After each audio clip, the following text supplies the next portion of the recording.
Howdy, my special angels. Well, guess what? It is now July, and we're going to actually talk about fire safety. Go off. Okay, well, um, we're talking about fire safety this month because it's 4th of July coming up, and I don't want no one to get burnt with fireworks or. So we're going to talk a little bit about fireworks and, different fires and stuff. So first off, I want to say, when you're doing fireworks, have adults present. Don't try to light them on your own. Have a bucket of water there just by where you're lighting the fireworks, or have your parents light the fireworks for you. Because you don't want to have anybody lose no body parts when the explosions happen and you're still holding the fireworks. So, and then when you burn trash or anything like that, always make sure there's a water hose or something. Yeah, we have the fire trucks and stuff like that, but it's easier for you to take care of it and be safe yourself. So actually this month we're kind of doing a jungle-like theme, and so we're going to be reading about jungle animals. Ooh, which is cool. The first book we're reading is called The Saggy Baggy Elephant. So let's get started. And this will not shut off. Okay. The Saggy Baggy Elephant. A happy little elephant was dancing through the jungle. He thought he was dancing beautifully. 1, 2, 3, kick. But whenever he went 1, 2, 3, his big foot pounded so that they shook the whole jungle. Ooh. So here he's doing his 1, 2, 3 kick, and you don't want to shake the whole jungle, so he's got to be careful. So he's doing his 1, 2, 3 kick. The tree fell over, so he's got to be safe. The little elephant danced along, leaving wreckage behind him, until one day he met a parrot. "Why are you shaking the jungle all to pieces?" cried the parrot, who had never seen an elephant. "What kind of animal are you anyway?" says the parrot. So here's the parrot, and he's talking to the elephant. So the little elephant said, "I don't know what kind of animal I am. I live all alone in the jungle. I dance and I kick and I call myself Sookie. It's a good sounding name and it fits me, don't you think?" "Maybe," answered the parrot, "but if it does, it's the only thing that does fit you. Your ears are too big for you, your nose is way too big for you, and your skin is much, much too big for you. It's baggy and it's saggy. You could call yourself Saggy Baggy Sookie Side." His pants did not look pretty wrinkled. "I'll be glad to improve myself," he said, "but I don't know how to go about it. What shall I do?" "I can't tell you. I never saw anything like you in my life," replied the parrot. So here he is trying to fix his skin because it's saggy.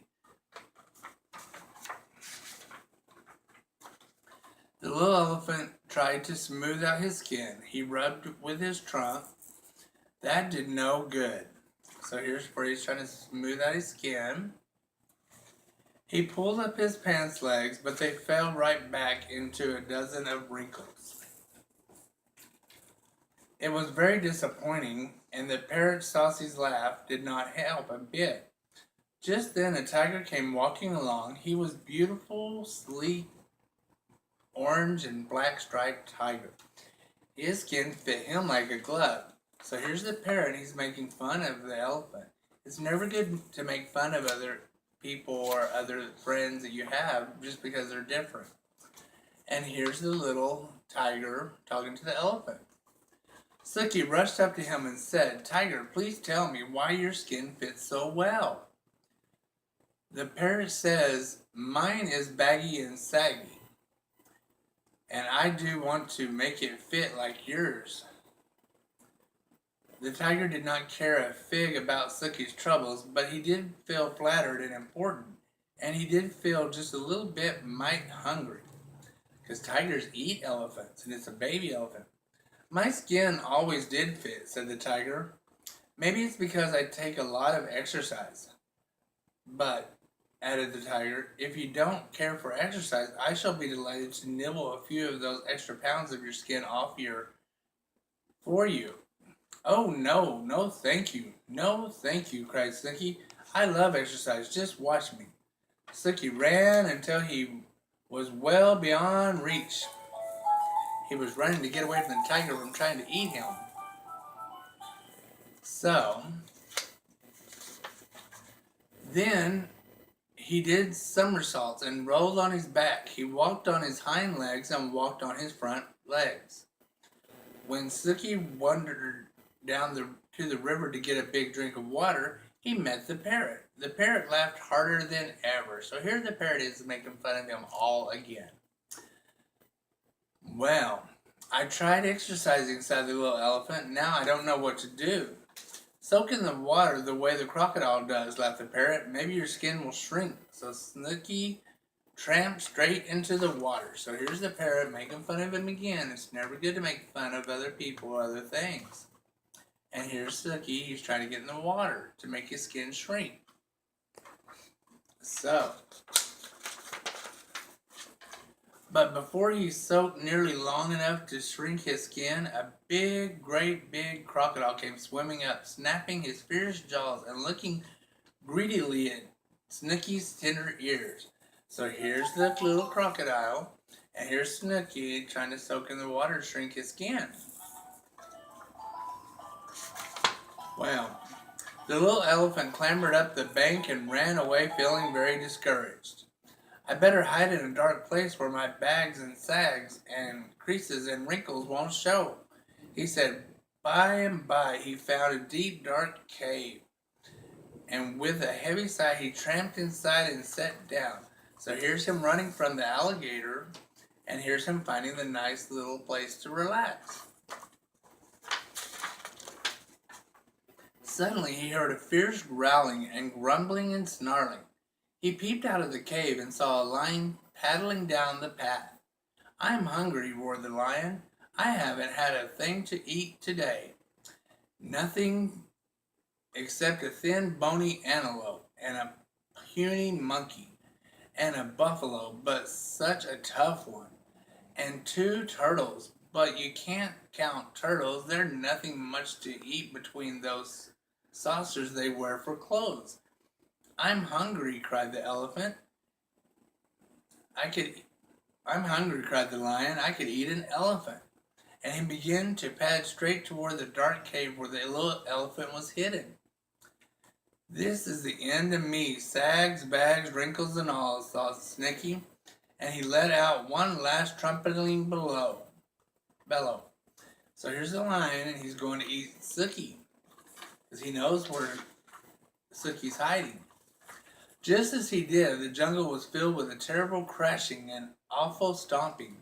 A whole herd of great gray wrinkled elephants came charging up, and the big hungry lion jumped up in the air, turned around, and ran away as fast as he could. Snooky peeped out of the cave, and all the big elephants smiled at him. Snooky thought they were the most beautiful creatures he had ever saw. So here's where they're running off the lion, and here's his protecting elephants, his mother and father. I wish I looked just like you, he said. The elephants said, You do, grinned the big elephants. You're a perfectly dandy little elephant. And that made Snooky so happy that he began to dance 1, 2, 3, kick through the jungle with all the big, brave, friendly elephants behind him. The saucy parrot watched them dance, but this time he did not laugh, not even to himself.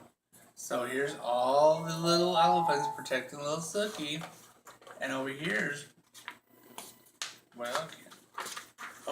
where they're dancing and doing their little jump and kick and left and stuff. Well, that's Saggy Baggy Elephant, and again, I want to emphasize it's never good to make fun of other people or other animals just because they're different than you. So, our next book, you might actually know this one. Maybe you can actually read along with me and help me read it sometimes. It's called The Lion King. Ooh, that's cool.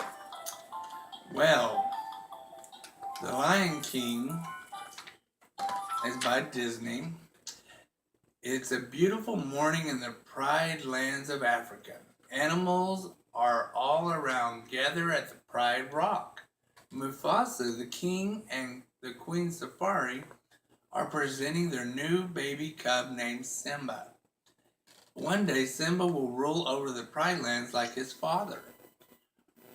Rafiki, was a wise baboon, climbs Pride Rock and holds Simba high in the air so all the animals show the future king, respect. So here's where they're showing him, holding him up in the air. And here's all the little baboons, the antelopes, the lions, the zebras, the rhinoceroses, the gazelles, the elephants, the giraffe, and the cheetahs, all showing little Lion King respect. Well, Scar, Mufasa's brother, paces angrily in a dark den. He didn't go to Simba's ceremony. Scar wanted to be king. But now Simba is the next in line for the throne. Mufasa enters the den and demands to know why Scar missed the presentation. Scar walks away from his brother. Don't turn your back on me, orders Mufasa. Perhaps you shouldn't turn your back on me, warns Scar. So here's the father, and he's Mufasa. Here's the friend, helper, Zazu, and there's Scar, and he's the uncle. Well, Simba grows into a curious and feisty young lion. Early one morning, Mufasa takes him up to the top of Pride Rock. As they look over the kingdom, Mufasa explains to the delicate balance of the nature. He tells Simba that the king must respect that balance. We are all connected to the great circle of life, says Mufasa. A hornbill named Zazu brings the news that the hyenas are in the Pride Lands. Hyenas are nasty scavengers, and Mufasa must leave to drive them out. So Simba says, "Can I come with you?" And Mufasa refines and rushes off. So they're looking at the sunrise, and here's the rock, there's the tree, and the grass, and the log, and the little subjects. That afternoon, Scar tells Simba about a dangerous place called Elephant Graveyard. Simba wants to prove that he's brave like his father. He sets off with his friend Nala, a young lioness, to explore the graveyard. So here's Scar, and there's baby Simba, and there's Zazu and Nala, and there's little Simba, and there's the little hyenas. The Elephant Graveyard is a scary and really dangerous place, but Simba and Nala, they giggle and dash around. They freeze when 3 hyenas appear. Simba acts brave, but the hyenas corner him from the shadows. Mufasa leaps and rescues Simba. The hyenas quickly scamper away. Simba cowers at his father's glares angrily at him because he wasn't supposed to be there. It was very dangerous. Mufasa is angry with Simba for going to such a dangerous place. He sends Nala home with Zazu and then takes Simba to an open field in the Pride Lands. Mufasa explains that the great kings in the past looked down from the stars. Those kings will always be there to guide you, and so will I, he tells Simba. So he's telling him how near the stars are, and it's dark, and there's the horizon, and there's the sky. And beyond the border of the Pride Land, Scar gathers the hyenas. He was the one that told them to attack Simba. Oh my God, I didn't even realize that. So, soon after Scar leads Simba into a canyon, then Scar signals to the hyenas, who cause a herd of wildebeest to start a stampede. Mufasa arrives just in time to rescue Simba, But Mufasa cannot escape the stampede and needs help instead. Scar knocks him off the cliff and into the stampede. Simba runs to his father, but it's too late. Mufasa is gone because he got killed by the running wildebeest. So Scar blames Simba for what happened. Run away and never return, Scar tells the young Simba. So here's where Mufasa runs down to help little Simba, and here's where Scar is like telling and wanting him to get hurt, and that's where he got killed. So Simba flees the Pride Lands. In the jungle, he meets a clever meerkat named Timon and friendly warthog named Pumbaa. Timon and Pumbaa see that Simba is sad and they try to cheer him up. Timon says, Hakuna Matata. Simba asks, well, what does that mean? And Timon says, it means no worries. Timon and Pumbaa don't worry about the past or the future. They just live day by day. Time passes and Simba grows with his new friends Pumbaa and Timon. Together they live a worry-free lifestyle. They eat colorful bugs and lie around in the jungle all day. Simba is happy, but sometimes he misses home. So here's Pumbaa, here's Timon, here's Simba, and he's thinking about his father, Mufasa. Back at Pride Rock, a darkness has fallen. Scar is a terrible king. He lets the hyenas run loose throughout the Pride Lands. They destroy everything and disturb the circle of life that Mufasa taught Simba about. One day, a fierce lion chases Pumbaa through the jungle. Simba jumps to the rescue, then recognizes the lioness. It is his old friend Nala. Oh, cool! That's amazing. So Nala is thrilled to see Simba. She tells him about Scar and the ruined Pride Lands.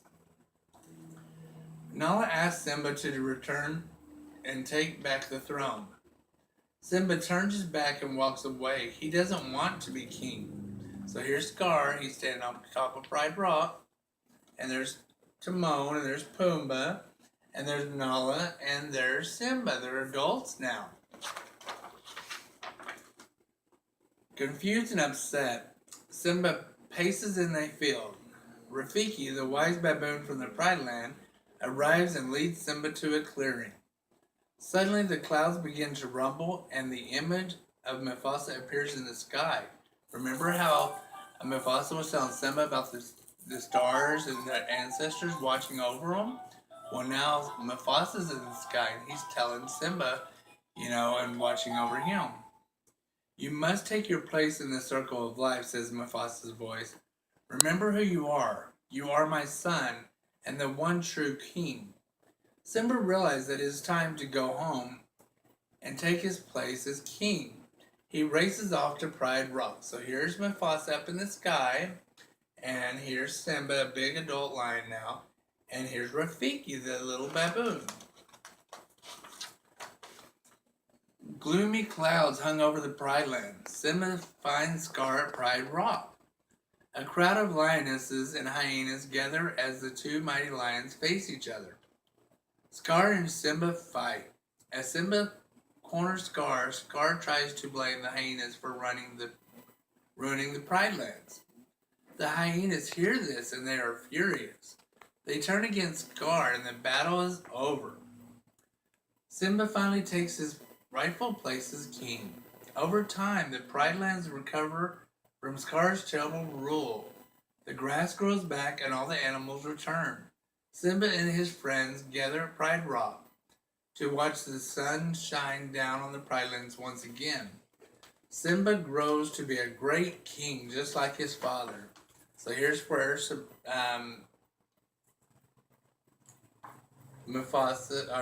Scar and Simba fight. Here's the lionesses. There's Timon and there's Pumbaa, and here's Nala and Simba together.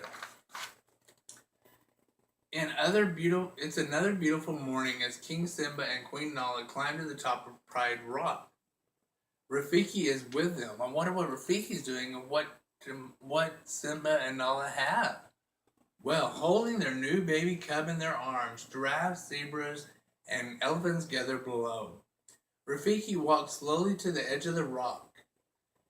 Then he trumpily raises the baby lion high in the air.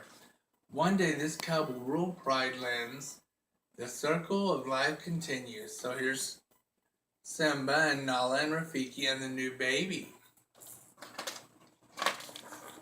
And that's all of the little African books we read this month for July. And again, I want to emphasize, please, be safe when you're lighting fireworks. It is a fun time to see the explosions in the air and the different lights and different colors. But like I said, always make sure you have an adult present and make sure you have water just in case the fire gets out of hand.